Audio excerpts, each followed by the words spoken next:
Welcome friends.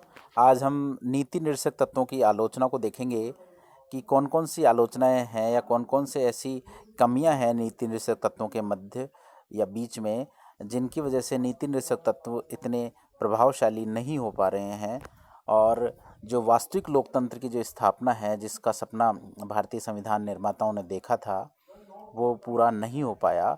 उसके पीछे निम्न आलोचनाओं को हम देख सकते हैं। जैसे सबसे पहली जो आलोचना हम देखते हैं वो है वैधानिक शक्ति का अभाव या शुभ इच्छाएं नैतिक उपदेश। नीति निर्देशक तत्वों को जो भारतीय संविधान निर्माता हैं उन्होंने बहुत आदर्शवादिता के रूप में बनाया। इनको आदर्शवाद का एक इनपुट रखते हुए इनको बनाया, और अगर ये वास्तव में पूर्णतया लागू हो जाते हैं तो भारत में वास्तविक जो लोकतंत्र है उसकी स्थापना संभव है। लेकिन जब इनके पीछे किसी प्रकार की कोई कानूनी शक्ति नहीं है, किसी प्रकार का कोई कानून का प्रेशर नहीं है, यानी कि राज्य के ऊपर ये बाध्यता नहीं है कि वो इन्हें लागू करे ही करे या नहीं, वो नहीं भी करे तो उनके ऊपर कोई दबाव नहीं है, तो ऐसी स्थिति में जो हमारी ये नीति निर्देशक तत्व हैं वो एक तरीके से अप्रभावी से हो जाते हैं, और इन्हें केवल हम शुभ इच्छाओं के रूप में मान सकते हैं कि अच्छी कामनाएं हैं ये हमारे लिए, हमारे देश के संविधान में जो उल्लेखित हैं, और इनका कोई अधिक इम्पैक्ट या प्रभाव भारतीय जनता पर नहीं आ पा रहा है। दूसरा है अस्पष्ट तथा अतार्किक रूप से संग्रहित, यानी इन्हें स्पष्ट भी नहीं किया गया है। इनकी जो भाषा शैली है वो पूर्णतः स्पष्ट नहीं है कि निम्न प्रावधान में निम्न निम्न चीज़ों का उल्लेख होगा और इनसे व्यक्ति को या जनता को ये फायदे प्राप्त होंगे। तीसरा है एक प्रभुत्व सत्ता संपन्न राज्य में अस्वाभाविक, यानी कि जब जो हमारा देश है प्रभु सत्ता संपन्न देश है, तो इनको जो राज्यों को लागू करने का जो काम दिया गया है वो भी पूरी तरीके से स्पष्ट है और ये अस्वाभाविक सा लगता है। अव्यवहारिक और अनुचित। अव्यवहारिक इसलिए है कि व्यवहारिक रूप से इनको लागू करना बहुत कठिन कार्य है। सरकार के सामने ये चुनौती रहती है कि वो उन्हें किस प्रकार लागू करे, और इनसे बहुत ज़्यादा प्रभाव उनकी सरकार पर या जनता पर पड़ता है। और संवैधानिक दंड के कारण, जो सबसे बड़ी बात है कि नीति निर्देशक तत्वों के अंदर जो संवैधानिक रूप से हमें प्राप्त हैं उनमें दंड का अभाव है। अगर व्यक्ति को दंड का डर हो या कानून की शक्ति उसके पीछे हो तो वो इनको लागू करने में या मानने में उनको कोई परेशानी नहीं होगी। अब हम देखेंगे नीति निर्देशक तत्वों का महत्व, यानी कि इनकी क्या महत्वता है हमारी संविधान में, हमारी जनता के लिए, हमारे लोकतंत्र के लिए इनके क्या महत्व है। नीति तत्वों के पीछे जनमत की शक्ति है, यानी कि वैसे इनको कानूनी शक्ति प्राप्त नहीं है लेकिन जनताओं के लिए अच्छे हैं ये, और जनता के लिए काम करते हैं, जनता को अधिक फ़ायदा पहुंचाते हैं, तो जनमत की शक्ति हमेशा इनके पीछे बनी रहती है।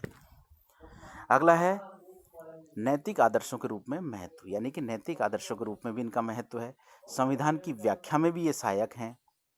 जब संविधान की व्याख्या की आवश्यकता पड़ती है तो संविधान के वे आदर्श है नीति निर्देशक तत्व जिनके आधार पर संविधान की वास्तविक व्याख्या की जा सकती है।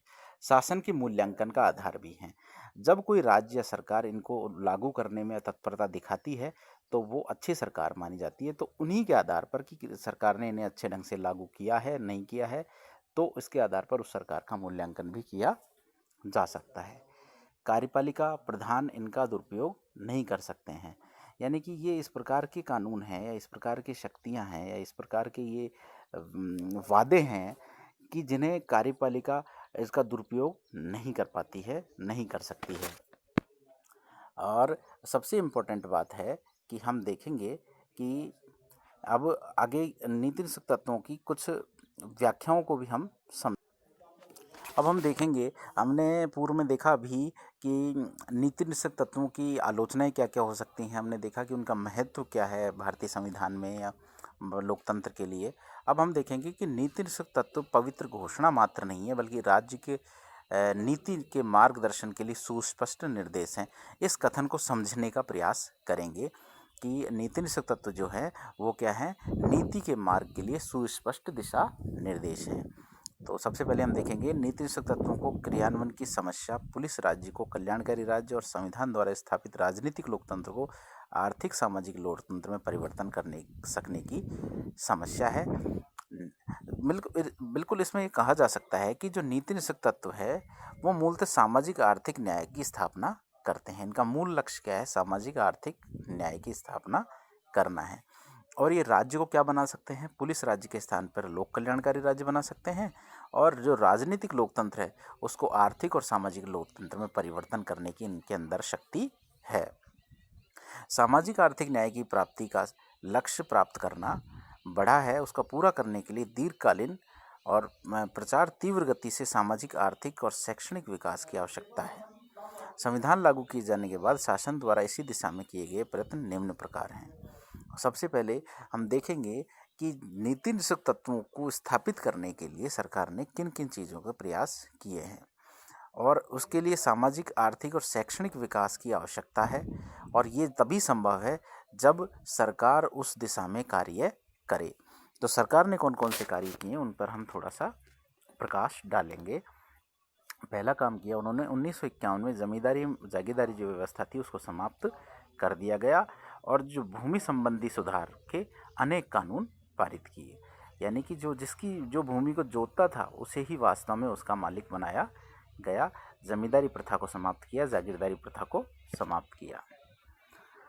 अगला देखेंगे हम 11वीं पंचवर्षीय योजना के आधार पर कृषि उद्योग की उन्नति, शिक्षा और स्वास्थ्य सेवाओं का प्रसार, राष्ट्रीय आय और लोगों के रहन सहन को ऊंचा उठाने का भी प्रयास किया गया। युवक वर्ग बालकों के शोषण की रक्षा के लिए अनेक कानून बनाए गए। बीमारी और दुर्घटना के विरुद्ध सुरक्षा के लिए कुछ सीमा तक मजदूर वर्ग के लिए बीमा योजना को भी लागू किया गया। ये वो कार्य हैं सरकार द्वारा किए गए जो सामाजिक और आर्थिक न्याय की स्थापना के लिए बेहद आवश्यक थे और इन्हीं के आधार पर नीति निषेधक तत्वों को अधिक प्रभावशाली बनाया जा सकता था। पंचायती राज संस्थाओं की स्थापना की गई और 73वें और 74वें संविधान संशोधन द्वारा ग्रामीण और शहरी स्थानीय संस्थाओं को संवैधानिक दर्जा प्रदान किया और जो हमारी शक्ति थी उस शक्ति को डिसेंट्रलाइजेशन व्यवस्था में बदला गया। अनुसूचित जाति, अनुसूचित जनजाति और पिछड़े वर्ग के लोगों के लिए संविधान और शासन के विशेष सुविधाएं उपलब्ध कराई गई।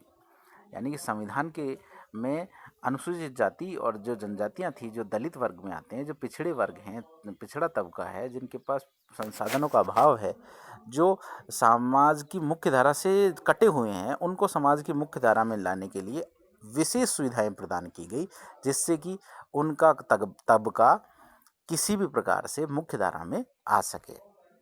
संपत्ति के अधिकार को सामाजिक आर्थिक न्याय के मार्ग में बाधक माना और 44वें संविधान संशोधन द्वारा इसे मूल अधिकारों से हटा दिया गया। तो ये भी उसी दिशा में कार्य था कि जो नीति निषेधक तत्व हैं वो राज्य के मार्गदर्शन करने वाले तत्व हैं, ये केवल आदर्शवादी नहीं है। कहीं ना कहीं इसमें हम इस चीज़ को देख सकते हैं कि सरकार द्वारा जो ये उठाए गए कदम हैं वो बहुत ही आवश्यक थे और लोकतंत्र की स्थापना के लिए इन्हें परम आवश्यक माना जा सकता है। धन्यवाद फ्रेंड्स। अब हम नेक्स्ट टॉपिक के साथ मिलेंगे कल। शुभ रात्रि।